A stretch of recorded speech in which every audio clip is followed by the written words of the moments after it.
Hi, I'm Brother Francisco Whitaker, and this is All Good in the Brotherhood.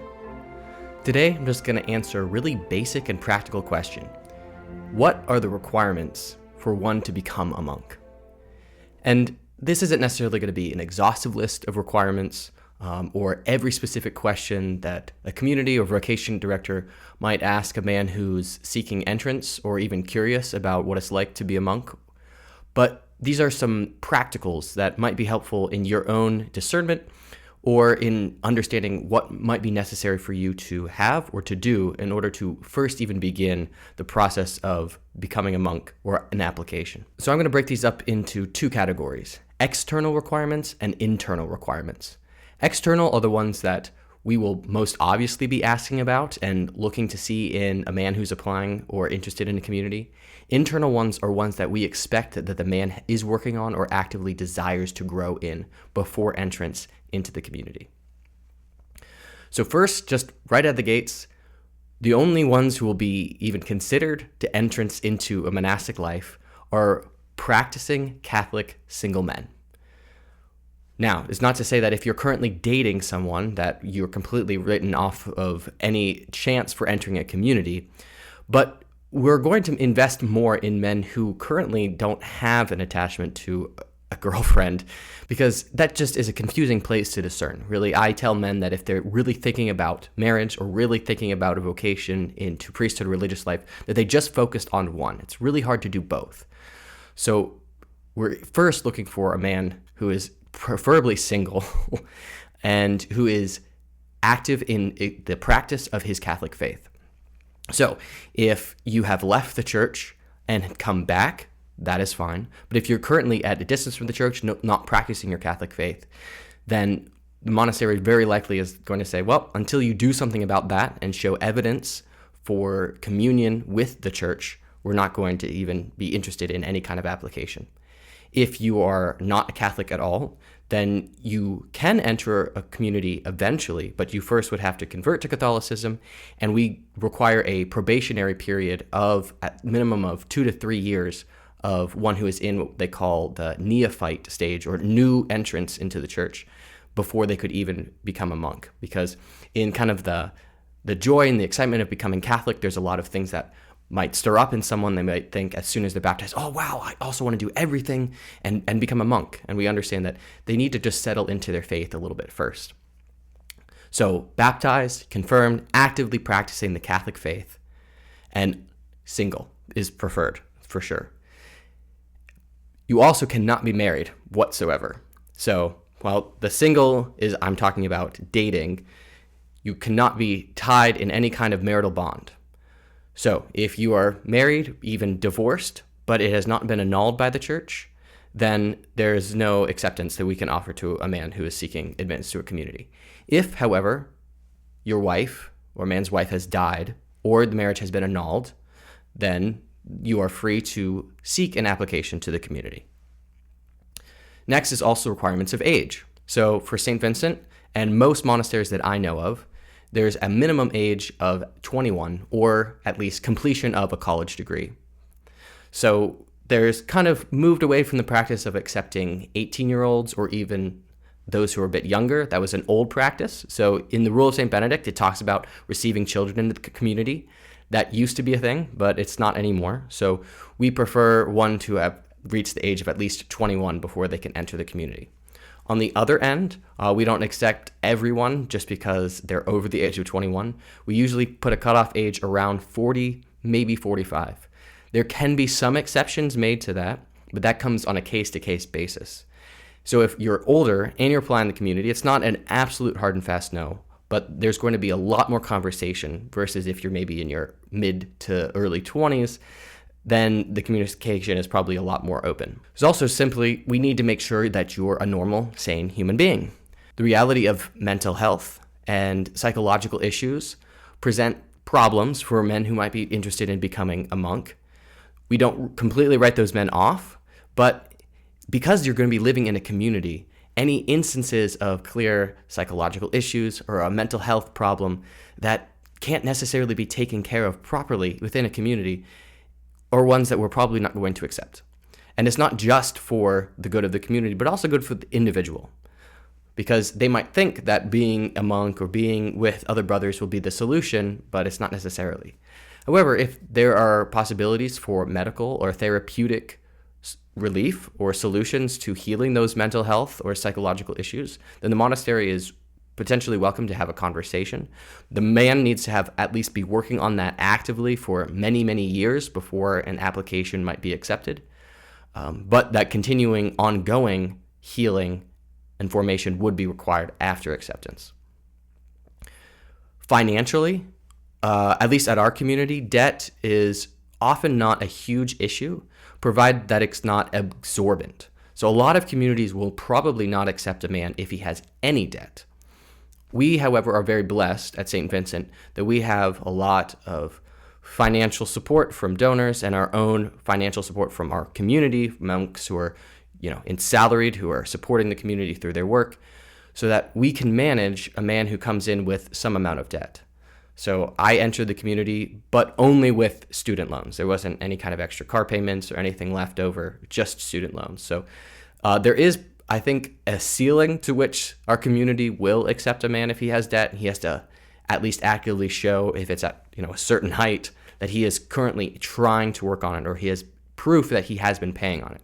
I don't exactly know the specific details for that. And that's also unique to our community, what that ceiling is. Other communities might have a lower one or none at all, and then you have to be debt free. But if student loans or maybe just 10, 15K are all that would stand in the way, then the monastery would say, come on in.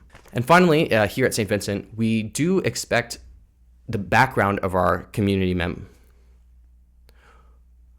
We also expect a sense of professionalism or higher education in those who are applying. So at St. Vincent, there is a requirement of at least either a bachelor's degree or 10 to 15 years of work experience in a professional setting. So it's easier kind of for us to set the benchmark of a bachelor's degree since most people get it at this point. But professional work and maybe some kind of handyman job like a plumber, electrician, those are all assets that the monastery could potentially use and utilize if the man was to join the community. But these are proof that the man can have discipline, that he is hardworking, that he has a work ethic, that he's able to apply himself. Because, we accept someone right out of college or someone who maybe has only been working a job that doesn't really require much effort is just a challenge on an external, like what kind of discipline does this man actually have? Is he able to sustain a hardworking job? If he was given a hard task in the community, would he actually be able to fulfill it? So those are just some general requirements, external ones that we can see, obviously, and would be kind of initial points of conversation that a vocation director might ask the man who is first questioning about joining the community. So those are externals. Internals are ones that might also be asked by the vocation director, but require more dialogue and conversation. But others of them are just expectations that the monastery would place on one who is truly considering joining a religious community. So first and foremost is that the man has spiritual priorities, that he demonstrates that he has a prayer life, that is consistent and daily. He's frequenting Mass and the sacrament of confession, and preferably has a spiritual director. So if you're maybe interested in joining a monastic community or joining religious life or even a diocesan seminary and have no direction from a spiritual father or mother, then it's going to be something that someone will probably recommend or even require for you to do. Because discernment, which is to discover what God's will for us is, can often be best done when we have the advice and the guidance of one who has gone through discernment, who understands the spiritual life better than we do. So I had a spiritual director for 2.5 years before I joined the community, and he was really able to help me to discern a lot of the internal questions I had, my confusion about where God, I feel like he's calling me, but where I also prefer, the idea of a family. But being able to understand that, not everything I think and feel necessarily is a sign from God. So a spiritual director, which then also is one who can help the man grow in his own spiritual life, are indicators to the community that this man takes his life with the Lord seriously. There's also an internal expectation of integration, particularly sexual integration. And this can be kind of a uncomfortable or a difficult topic, and I've gotten questions about this, so I want to speak into it. So one who struggles maybe from some kind of sexual addiction or has some kind of trauma sexually needs to have those things being actively worked on before entrance into a community. So our general guidelines would be at least 1 year of active therapy or active working on one's struggle, if that's what it is, or in healing from trauma, maybe from childhood. Because there's often a misconception that entering in religious life or even entering into marriage will solve one's sexual proclivities. And that's not the case. So one needs to be integrated, needs to accept oneself, need to be working on oneself, being open with a spiritual director about these things so that when entrance into the community happens, it doesn't create this feeling of hypocrisy or disconnect or extra feelings of shame because there's this added layer of addiction, but that's now present within a religious setting. Also, the difficult and hard question of what about those who maybe internally struggle with homosexual attractions? Well, to answer that, will just simply answer the way Pope Benedict did when he was asked about entrance of men into seminaries who might struggle with same-sex attraction. Quoting the Catechism, he says, "We understand those who have deep-seated same-sex attraction should not be admitted to seminary or not related to religious life." Now, what does that mean? Deep-seated. That's a question that a lot of people, a lot of theologians, a lot of moralists debate over. The best way I understand it means one believes that they need to be emotionally and physically supported by someone of the same sex to be fulfilled. That they probably also actively support the LGBTQ lifestyle, having a partner who is of their same sex. That shows externally that they're taking these ideas and believing them themselves, which are contrary to what the church understands. We support and we try to walk with those who experience these same-sex attractions. But if they're actively living a lifestyle, actively feeling they need a man if they're a man or a woman if they're a woman, to be complete, then that isn't necessarily compatible with a life spent in total service and celibacy to the Lord.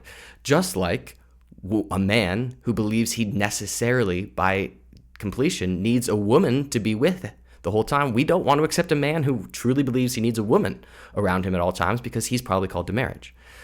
So I'm not saying that those who experience same-sex attraction are therefore called to be with a partner of their same sex, but that those are indicators to us that the attraction is more deep-seated. However, because of the nature of our over-sexualized world, the pervasive and aggressive nature of pornography that can distort one's mind, making one feel things that they might not always, those aren't necessarily signs of something deep-seated. Those can be worked out. So the church relies on a spiritual director and relies on the vocation director who is in conversation with the man to determine what that might be, if that's an issue.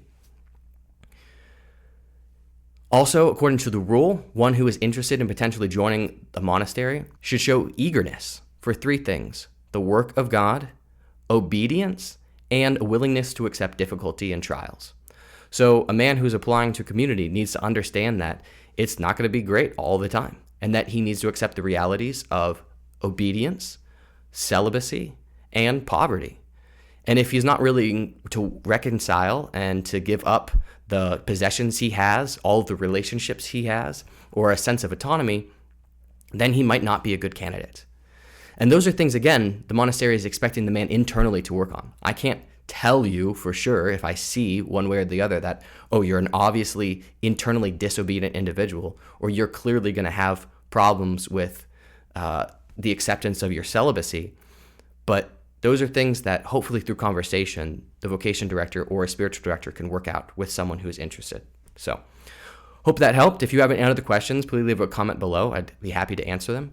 If you're more curious about what the exact process is about entrance into the community, you can check out a video I made on that here.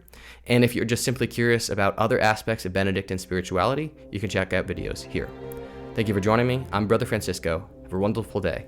God bless.